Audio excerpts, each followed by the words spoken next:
வணக்கம். இந்த சுவாரஸ்யமான அலசலுக்கு உங்களை வரவேற்கிறேன். நம்ம எல்லாருக்கும் செயற்கை நுண்ணறிவு அல்லது ஏஐன்னு சொன்ன உடனே ஹாலிவுட் படங்கள்ல வர்ற மாதிரி ரோபோக்கள் உலகத்தை ஆள்றதும் மனுஷங்க மாதிரியே சிந்திக்கிறதும் தான் ஞாபகத்துக்கு வரும் இல்லையா? ஆனா நிஜத்துல அப்படி கிடையாது. அந்த அறிவியல் புனைகதைகள் எல்லாம் கொஞ்சம் ஓரமா வச்சுட்டு நம்ம அன்றாட வாழ்க்கையில நிஜமாவே இந்த ஏஐ எப்படி பயன்படுது அப்படிங்கிற உண்மையை தான் இன்னைக்கு நாம பார்க்க போறோம். ஓகே, இன்னைக்கே நம்ம ரியாலிட்டி செக் பயணத்துல என்னென்ன பார்க்க போறோம்னா, முதல்ல நேரோ ஏஐனா என்னன்னு தெரிஞ்சுக்க போறோம். அப்புறம் அது எப்படி வேலை செய்யுது, அதோட தனித்துவமான சக்தி என்ன, அதுக்கு இருக்கிற வரம்புகள் என்ன, கடைசியா மனிதர்கள் வர்சஸ் இயந்திரங்கள்னு ஒரு சூப்பரான ஒப்பீட்டையும் பார்க்க போறோம். வாங்க நேரடியா விஷயத்துக்குள்ள போயிடலாம். முதல்ல நேரோ ஏஐ அறிமுகம். இத நம்ம கண்ணுக்கு தெரியாத உதவியாளர்னு சொல்லலாம். அது ஏன்னு இப்ப பார்க்கலாம். உங்ககிட்ட நான் ஒரு சின்ன கேள்வி கேட்கணும். இன்னைக்கு காலையில எழுந்த உடனே நீங்க என்னென்ன ஏஐ கருவிகளை பயன்படுத்துனீங்கன்னு கொஞ்சம் யோசிச்சு பாருங்க. உங்க ஸ்மார்ட் போனை அன்லாக் பண்ணீங்களா, இல்ல சோஷியல் மீடியால ஸ்க்ரோல் பண்ணீங்களா, உங்களை எழுப்ப அலாரம் அடிச்சது இல்லையா? இது எல்லாமே செயற்கை நுண்ணறிவோட கருவிகள் தான். உங்களுக்கே தெரியாம உங்க நாளோட ஆரம்பமே ஏஐ கூட தான் ஆரம்பிச்சிருக்கு. இந்த நேரோ ஏஐய வீக் ஏஐ, அதாவது வலுவற்ற ஏஐன்னு கூட சொல்லுவாங்க. பேர்ல தான் இது வீக், ஆனா இது செய்யற வேலை ரொம்பவே துல்லியமானது. இது ஒரு குறிப்பிட்ட வேலைய அல்லது சில சின்ன சின்ன வேலைகளை மட்டும் மிக திறமையா செய்யறதுக்காக உருவாக்கப்பட்டிருக்கு. இதுக்குன்னு எழுதப்பட்ட புரோகிராமை தாண்டி சுயமாக சிந்திக்கிற திறன் இதுக்கு கிடையவே கிடையாது. ஒரு குறிப்பிட்ட விஷயத்துல முழு கவனத்தை செலுத்துறது தான் இதோட ஒட்டுமொத்த பலமே. நாம டெய்லி யூஸ் பண்ற சில உதாரணங்களை பார்த்தா உங்களுக்கே இன்னும் நல்லா புரியும்.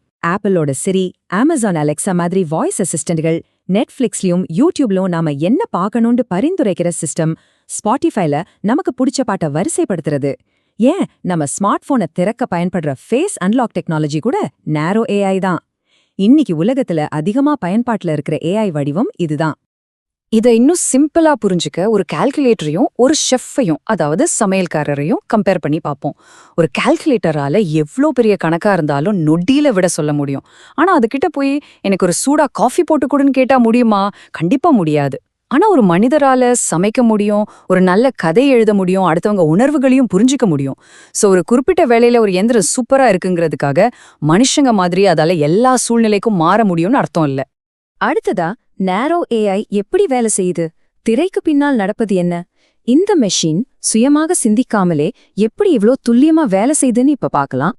இந்த ஏஐ வேலை செய்யறதுல முக்கியமான 4 ஸ்டெப்ஸ் இருக்கு.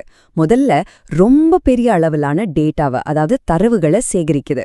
ரெண்டாவது அந்த டேட்டாக்குள்ள மறைஞ்சிருக்கிற பேட்டர்ன்களை கண்டுபிடிக்குது. மூணாவது அதுக்குன்னு கொடுக்கப்பட்ட அல்கோரிதம் கட்டளைகளை கரெக்டா பின்பற்றுது. ஃபைனலா கணிப்புகளையும் முடிவுகளையும் கொடுக்குது.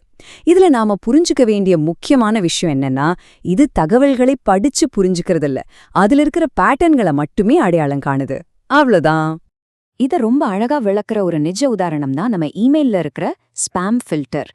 இந்த ஏஐ என்ன பண்ணுனா, பல லட்சம் இமெயில்களை அனலைஸ் பண்ணி ஸ்பாம் மெயில்கள் எப்படி இருக்கும்னு ஒரு பேட்டர்னை கத்துக்குது.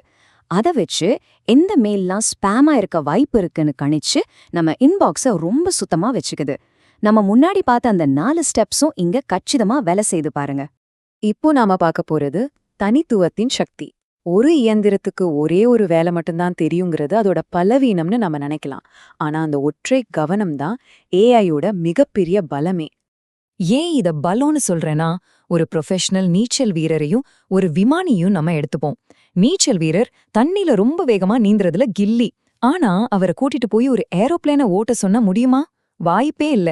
அதே மாதிரிதான் நம்ம நேரோ ஏஐயும். அது கத்துக்கிட்ட அந்த குறிப்பிட்ட துறையில அது ஒரு மாஸ்டர். அந்த தீவிரமான ஃபோக்கஸ் தான் அதோட சூப்பர் பவர். இந்த ஸ்பெஷலைசேஷனால என்னென்ன நன்மைகள்னு பாருங்களேன். நம்ப முடியாத வேகத்துல ஏதால வேலை செய்ய முடியும். மனுஷங்களால நினைச்சு பார்க்க முடியாத அளவுக்கு பெரிய டேட்டாவை செகண்ட்ஸ்ல அனலைஸ் பண்ணும். இதுக்கு சோர்வுங்கிறதே கிடையாது. 24 மணி நேரமும் ஓடிட்டே இருக்கும். இதனாலதான் மருத்துவம், பேங்கிங், போக்குவரத்து மாதிரி துறைகள்ல இது ஒரு பெரிய மேஜிக்கையே பண்ணுது. உதாரணத்துக்கு எக்ஸ்ரே, ஸ்கேன் ரிப்போர்ட்டுகளை எல்லாம் வச்சு மனுஷங்களை விட ரொம்ப துல்லியமா நோய்களை கண்டுபிடிக்க இந்த ஏஐ உதவுது. ஓகே, இவ்ளோ நேரம் ஏஐயோட சாதனைகளை பத்தி பேசணும். இப்போ நம்ம ரியாலிட்டி செட்டுக்கு வருவோம். ஏஐயோட வரம்புகள் என்ன, அதாவது அதோட கம்ஃபர்ட் ஜோனுக்கு வெளியில அதை செயல்பட வச்சா என்ன ஆகும்? இது அப்படியே ஒரு பெரிய செங்கல் சுவர்ல முட்டி நிக்கிற மாதிரிதான்.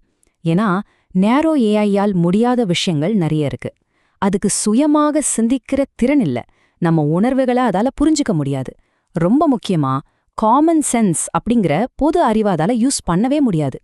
இதை சிம்பிளா சொல்லணும்னா, உலக செஸ் சாம்பியனே தோற்கடிக்கிற ஒரு சூப்பர் கம்ப்யூட்டர் கிட்ட போய் எனக்கு ஒரு ஆம்லெட் போட்டு கொடுன்னு கேட்டா என்ன ஆகும்? அது என்ன பண்றதுன்னு தெரியாம அப்படியே உறைஞ்சு போய் நின்னுடும். இதுதான் அல்காரிதம்களோட எல்லை. நாம இப்போ கடைசி பகுதிக்கு வந்துட்டோம். மனிதர்கள் வெர்சஸ் எந்திரங்கள். மனிதர்களோட அந்த நெகிழ்வுத்தன்மையும் எந்திரங்களோட வேகமும் ஒன்னு சேரும்போது என்ன நடக்குதுன்னு பார்க்க போறோம். இந்த ஸ்லைட்ல ஒரு ரொம்ப இன்ட்ரெஸ்டிங்கான விஷயம் இருக்கு பாருங்க. இது மனுஷங்களுக்கும் நேரோ ஏஐக்கும் இருக்கிற வித்தியாசத்தை ரொம்ப அழகா காட்டுது. நாம நம்ம வாழ்க்கையோட அனுபவங்கள்ல இருந்து கத்துக்கிறோம். ஆனா ஏஐ வெறும் டேட்டால இருந்து மட்டும்தான் கத்துக்குது. நாம புது சூழ்நிலைக்கு ஏத்த மாதிரி ஈஸியா மாறிப்போம். ஆனா ஏஐயால அப்படி மாற முடியாது. ஆனா இந்த ரெண்டு வித்தியாசமான விஷயங்களும் ஒன்னு சேரும்போதுதான் அது ஒரு அற்புதமான கூட்டணியா மாறுது. அதனால ஐயோ ஏஐ நம்ம வேலையெல்லாம் பிடுங்கிடுமோன்னு நம்ம பயப்பட தேவையில்லை. ஏன்னா படைப்பாற்றல், லீடர்ஷிப், அடுத்தவங்க மேல காட்டுற பச்சாதாபம், உணர்ச்சிகள், அப்புறம் சரி எது தவறு எதுன்னு பிரிக்கிற நெறிமுறை சார்ந்த முடிவெடுத்தல், இந்த திறன்கள் எல்லாமே மனிதர்களுக்கு மட்டுமே உரித்தானது. ஏஐ அப்படிங்கிறது நாம பயன்படுத்துற ஒரு சூப்பரான டூல், அவ்வளோதான். அது எப்பவும் நமக்கு மாற்று ஆக முடியாது. ஏஐயை டிசைன் பண்ணவும் அதை கண்ட்ரோல் பண்ணவும் மனிதர்கள் நாம எப்பவும் தேவைப்படுவோம். இன்னைக்கு நாம பார்த்த இந்த மொத்த அலசல்ல இருந்து நீங்க எடுத்துக்க வேண்டிய ரொம்ப முக்கியமான பாயிண்ட் இதுதான். செயற்கை நுண்ணறிவு எல்லாவற்றையும் செய்ய முடிவதால் சக்தி வாய்ந்ததாக மாறதில்லை. மாறாக சில குறிப்பிட்ட பணிகளை மிகச் சிறப்பாக செய்வதாலேயே அது சக்தி வாய்ந்ததாக மாறுகிறது. இப்போ உங்களை சுத்தி இருக்கிற ஏஐ தொழில்நுட்பங்களை ஒரு தெளிவான பார்வையோட நீங்க அணுகுவீங்கன்னு நான் நம்புறேன். அடுத்த முறை உங்க ஸ்மார்ட் போன் உங்களுக்கு ஒரு பாட்டை பரிந்துரைக்கும் போது அதை வெறும் மேஜிக்னு நினைப்பீங்களா, இல்ல அதுக்கு பின்னாடி இருக்கிற அல்காரிதமோட உழைப்ப பாப்பீங்களா? சிந்தித்து பாருங்கள். உங்களிடமிருந்து விடைபெறுகிறேன். நன்றி.